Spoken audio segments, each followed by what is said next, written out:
If some NFL teams got one 2025 draft do-over, well, you better believe that the first round would look a whole lot different now. Wow, so it's Colston Loveland, not Tyler Warren. A bit of a surprise? How about we take a look back and redraft 10 giant mistakes that these NFL teams made in round 1. New Orleans Saints, Jackson Dart over Kelvin Banks Jr. The board played out pretty nicely for the New Orleans Saints, yet surprisingly, Miami's Cam Ward was the only quarterback taken in the top 8, having gone first overall to the Tennessee Titans. Rather than address quarterback, however, the Saints took an offensive lineman in the first round for the 3rd time in 4 years. So the Saints doubled down on offensive tackle and selected Texas product Kelvin Banks Jr.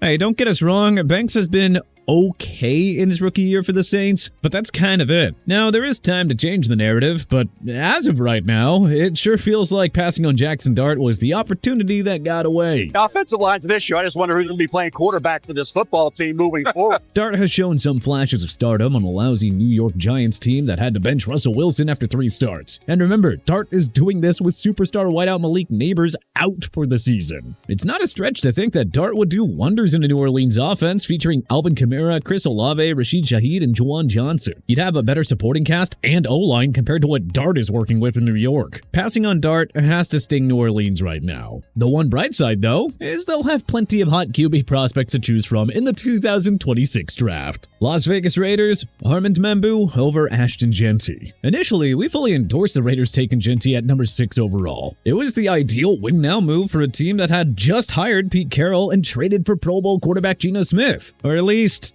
so we all thought. As this list is based on hindsight, we wouldn't have the Raiders draft Genty again in a do-over. And it's not to say that he's been a disaster or is gonna go down as a draft bust or anything. Not one bit. The issue is that the Raiders forgot to address their atrocious offensive line before drafting Genty. With one of the league's worst pass and run blocking units, Genty hasn't been able to hit the ground running, and thus he hasn't made much of an impact in the Raiders offense. So in this do-over, let's have the Raiders fix said pathetic offensive line by taking Missouri offensive lineman Armand Membu, who went one spot after Genty to the New York Jets at number 7 overall. The one saving grace on the Raiders O-line is Colton Miller, who was off to a tremendous start before suffering an ankle injury. Now just imagine if the Raiders had a bookend tandem of Miller and Membu. Membu is ranked as one of Pro Football Focus's top 15 rookies through the 2025 season. With a Membu-Miller tandem, the Raiders could have easily found a new RB1 later on. Hey, nothing against Genty, just there's no point in using a top 10 pick on a running back if you don't have much of an offensive line in front of them. Chicago Bears, Tyler Warren over Colston Loveland.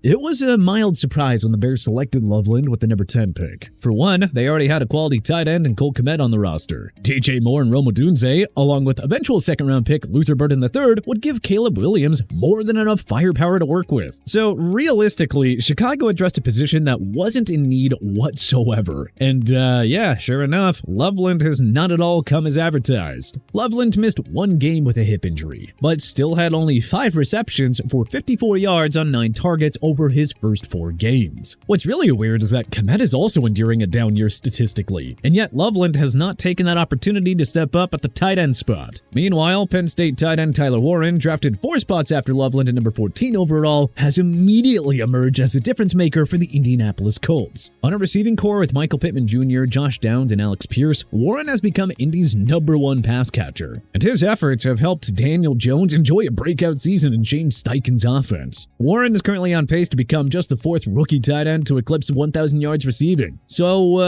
yeah, the Bears really could have used a big-time playmaker like Tyler Warren over a mostly invisible Colston Loveland. Baltimore Ravens, Nick Emenwari over Malachi Starks. Well, the Ravens certainly did not expect to have a historically bad defense when they, 1, drafted Georgia safety Malachi Starks at the number 27 pick, and 2, signed former Green Bay Packers All-Pro cornerback Jair Alexander. Those 2 were joining a Ravens secondary led by Kyle Hamilton, Nate Wiggins, and Marlon Humphrey. Instead of forming arguably football's best defense, however, Baltimore is on pace to break the 2024 Carolina Panthers record of most points allowed in a single season. Now, Starks isn't entirely at fault. The entire defense has been a bit of a mess. John Harbaugh has lost his magic touch on that side of the ball, apparently, and his loyalty to defensive coordinator Zach Orr is really something else. So, while Starks has been a mess in coverage for the Ravens, Seattle Seahawks safety Nick Emenwari is quietly having a lights-out rookie year in Emerald City. The Seahawks traded up via the Tennessee Titans to take Emenwari with the number 35 selection. Though he missed 3 games with an ankle injury, Emenwari has been the ultimate difference maker on Mike Macdonald's defense. Emenwari has also been excellent in coverage, elite in the run defense, and low-key explosive as a pass rusher. That's the exact type of player Baltimore would love to line up across Kyle Hamilton. The Ravens had the right idea by going safety here, but they simply took the wrong one. Denver Broncos, Ja'Cory Krosky-Merritt over RJ Harvey. The Broncos had the right idea by selecting Harvey with the number 60 pick. Problem is, they just kinda took the wrong guy. After a stellar NFL debut in which he rushed for 70 yards in Week 1 against the Titans, Harvey has inexplicably regressed and lost a starting job to veteran J.K. Dobbins. Ja'Cory Krosky-Merritt, whom the Washington Commanders took in the 7th round at number 245 overall, has been a pleasant surprise thus far. He's likely to finish with over 1,000 yards rushing in Washington. Denver's O-line is considerably better than Washington's, so I mean, there is no telling just how much better Krosky-Merritt would be in the Broncos offense. Atlanta Falcons, Carson Swessinger over Jalen Walker. The Falcons are so desperate for pass rushing help that they drafted not 1, but 2 edge rushers in round 1. Now, the Falcons D has enjoyed a remarkable turnaround in 2025 under new defensive coordinator Jeff Ulbrich. But Pierce and Walker are not the reason why. The Cleveland Browns struck